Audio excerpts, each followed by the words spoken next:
Hey, happy Mother's Day. Gonna finally teach you how to make dough, but first, Henry Cole.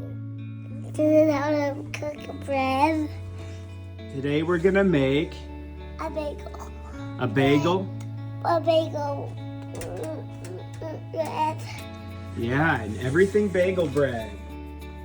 Get your dough out of the fridge. If it's been in the fridge for a while, it's gonna need to sit on the counter for a few hours.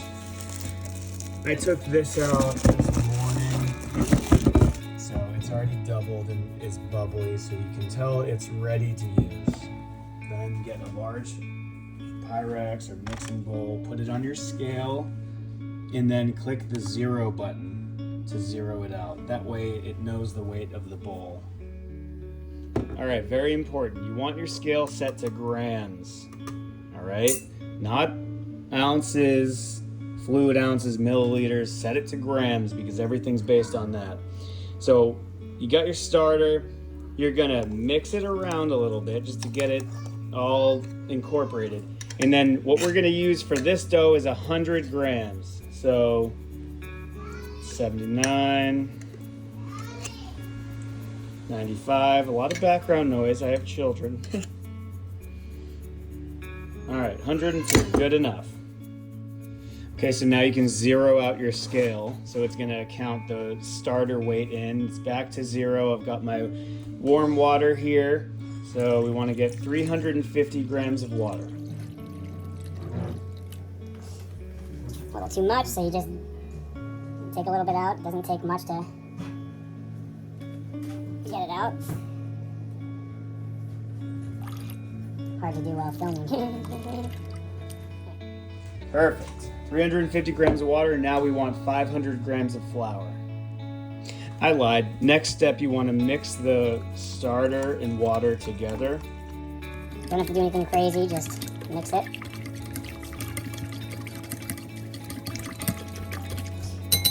Okay, now you can do 500 grams of flour. All right, back on the scale. Again, zero it out to account for the water we added in. Move that to the side just for the sake of showing you what I'm using. This is gold medal, all-purpose, not self-rising. Very important, the all-purpose. I like unbleached, but BJ's didn't have it, so looks like we're eating bleach. All right, we're back to 0. I'm just gonna click it again. We want 500 grams of flour.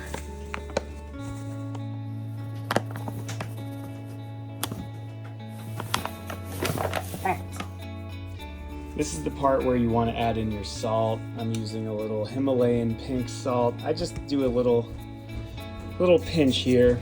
And then you want to start mixing it right away because the salt actually interferes with the starter.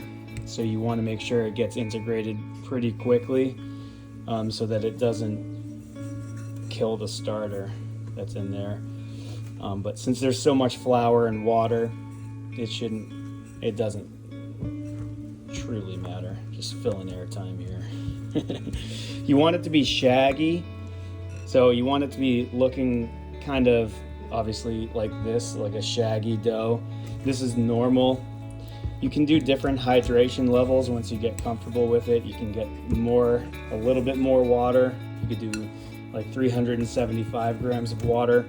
But I always just do per 100 grams of starter, 350 grams of water, and 500 grams of flour. And I've adjusted. I've made giant loaves before using 200 grams of starter as the base, but you would just adjust that with your water amounts. You would double those too. All right, so this is 90% of the work of creating a sourdough, is getting to this point here, because now all we're gonna do is cover it with a dish towel. And then the timings don't matter a ton. They suggest 30 to 45 minutes, but I do it by when I'm available. So roughly 30 minutes from now, I'm going to come back to this and do a round of stretch and folds. So we'll see you in 30 minutes. All right, it's been about an hour. It's a little bit longer than I would normally wait to do my next round of stretch and folds, but I had a meeting and there's not much I could do about that. So sourdough is resilient, it's not gonna matter. So what you do is you pull up, stretch to the center, rotate the bowl, pull up, stretch to the center, pull up, stretch to the center, and then gather the edges for the last one and pull it up. I like to let it dangle a little bit and stretch it to the center. Might have got a little bit out of frame there. It's tough to keep it in frame. Put it back into your little ball and cover it up and wait another 30 minutes. All right, so it's been about 30, 40 minutes. So now this is the time after your first or second round of stretch and folds, you can add add-ins if you'd like, if you're not doing a standard sourdough. So what you're gonna wanna do is get a clean area, sprinkle some flour on it, and then take your dough out. You don't do a stretch and fold yet. So what you're gonna do is take your dough out best you can, and we are going to try to lay it out. It can be pretty tough to manage, but try to lay it out as flat as you can. If you have a bench scraper, you're gonna want that. This thing, if you have this, you're gonna want it for later. But for now, I'm just gonna get the ingredients. All right, so since we're doing an everything bagel bread, I wouldn't normally do anything as an add-in, just put that on the top, but I'll put some Italian seasoning on just so I can show you how, if you were gonna do a jalapeno cheddar bread or if you're gonna do something, how you would do it. So you spread your ingredients out like this. Depending on how much you want, you could do more, you could do less, obviously, but then you start to roll it up with your bench scraper, and you can add more. I'm not going to, but I guess I will. You could add a little more as you roll the dough up, and you just want to get it into like a burrito. And then once you do that, you flip your seams in, and then you just get it right back into your bowl. Oh, I'm out of the frame. You get it right back into your bowl, and you can't really mess this up.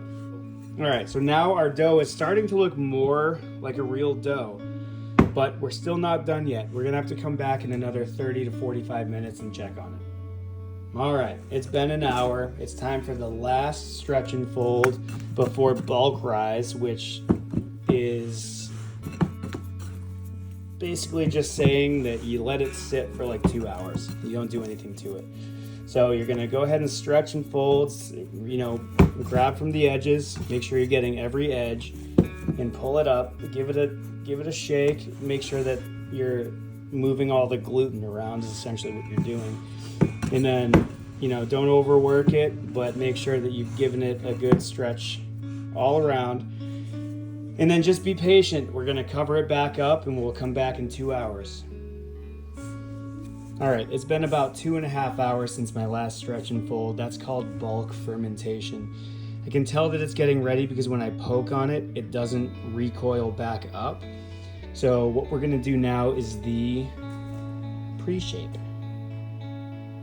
Now that fermentation is complete, we can now finally shape the dough.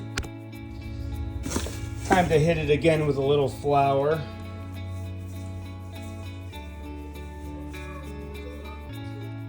And then we're gonna take our dough and try to scrape it out without getting rid of all of the gas. You're gonna pop some of the bubbles, but just wanna try to be careful. Put your bowl down. And then the pre-shape, what you're gonna do, kind of like your stretch and folds, is you're going to take it from a north, south, east, and west and fold it to the center. So, hopefully it doesn't get too stuck, but fold it up to the center. And you can kind of see the gummy part, the sticky parts, fold inward. And then once you get that, you're gonna take this whole thing and flip it over. Now is called the pre-shape. What you do is you put your hands like this and you start rolling it into a dough ball. You want it to be kind of tight. You can feel it pulling on the counter, and you want to get a nice ball here. And once it's done, you want to pick it up and put it into a parchment paper lined bowl. I'm using the same dirty bowl that I used before. Should be fine. Pick it up, plop it in, get it so it's centered, and then now you just cover it again with the towel. So you take your towel, cover it, and this is the point where you can do one of two things. What I like to do is cover it loosely with saran wrap and a towel. So saran wrap and then a towel. Put it in the fridge overnight. And then when you wake up in the morning, you can move on to the cooking process, which I'm going to show shortly. Or you can do what I'm doing today, is leave it covered with a towel for another 2 hours and then cook. See you soon. All right, let's take a gander. It's been about 3.5 hours. Time got away from me, but it looks great. It's expanded. You can see it's fluffed up quite a bit. Don't worry about the parchment paper. If you start pulling it off, it's gonna start tearing at it. Don't do it. Just leave it exactly as it is. And we're gonna go ahead and get this ready for baking. Okay, we are ready to start baking. We have an empty Dutch oven preheating in the oven at 450 degrees. We'll see you in a few. All right, we are up to temperature. I'm gonna take the Dutch oven out of the oven and come over here. So now what we're gonna do is score the bread and take the lid off of the Dutch oven. In the way that you score it, just take the bread out. It's gonna be a little floppy. Take a big knife, a nice sharp knife, and just make a confident stroke at a 45-degree angle. And you can't really mess it up. Just give it a little cut. All right. Now you're gonna come over here to your Dutch oven. Yes, it should have a nice patina. If it doesn't have a nice dirty patina, you're not using it right. You plop it in there. Don't forget to put an oven mitt back on. Take your lid, pop it on top. We're gonna throw it in. We're gonna throw it in for 20 minutes with the lid on. So we'll see you in 20 minutes. Say sourdough, Emily. Yeah, sourdough. Alright, it's been 20 minutes. So what we're gonna do is just take the lid off. Try not to burn yourself. And we can take a quick peek. Look at that. Turn it into a nice little dough for us. Now, 15 more minutes. And we're ready to take her out. All right, remember when I said you can't really mess it up? Well, we got 13 minutes left with lid off, and I just realized we didn't put the everything in the bagel seasoning on it. So I'm gonna do something I've never done before and try to put it on now. In order to do that, I'm gonna use this little phalange guy with some water to get the dough a little bit wet so that the seasoning grips to it. And then we're gonna start putting it on. Oh yeah, that's gonna stick. See, you can't screw sourdough up. I did this on purpose to prove. You can't mess it up. Just get it a little wet, and then the seasoning's gonna stick to it. Just get in there. Maybe a little bit more over here. That should be decent. All right, so we're gonna pop it back in, restart our timer for 13 minutes. See you soon. All right, it is time to take her out. Let's just take a quick peek at her before we bring her over to the cutting board. Oh, Now that's a Mother's Day loaf if I've ever seen one. All right, so now you just grab it by the parchment paper. Use your oven mitt to get under it because the bottom is going to be very hot. And bring it over to your trivet. All right, I don't have a trivet, so I use 2 forks. Now you're just going to peel off the parchment paper carefully.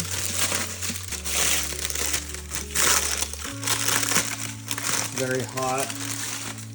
And then use the trivet or rack if you have one and set it down, but this works just fine. It'll let it vent, and we're gonna want to wait about 20 minutes before cutting into it. Some people say an hour or more, but I like a warm bread, so I wait about 20 minutes. And this is the finished product. If you made it this far, you've seen from start to finish how you can make yourself a sourdough loaf. This one's got a little bit of darkness on the top. I'm guessing that's because of the water that I use to make the everything bagel seasoning adhere to it. But you know what? I'm sure it's gonna taste just fine. Have fun sourdoughing and don't worry too much. You can't really mess it up. So get out there and try something special. Happy Mother's Day.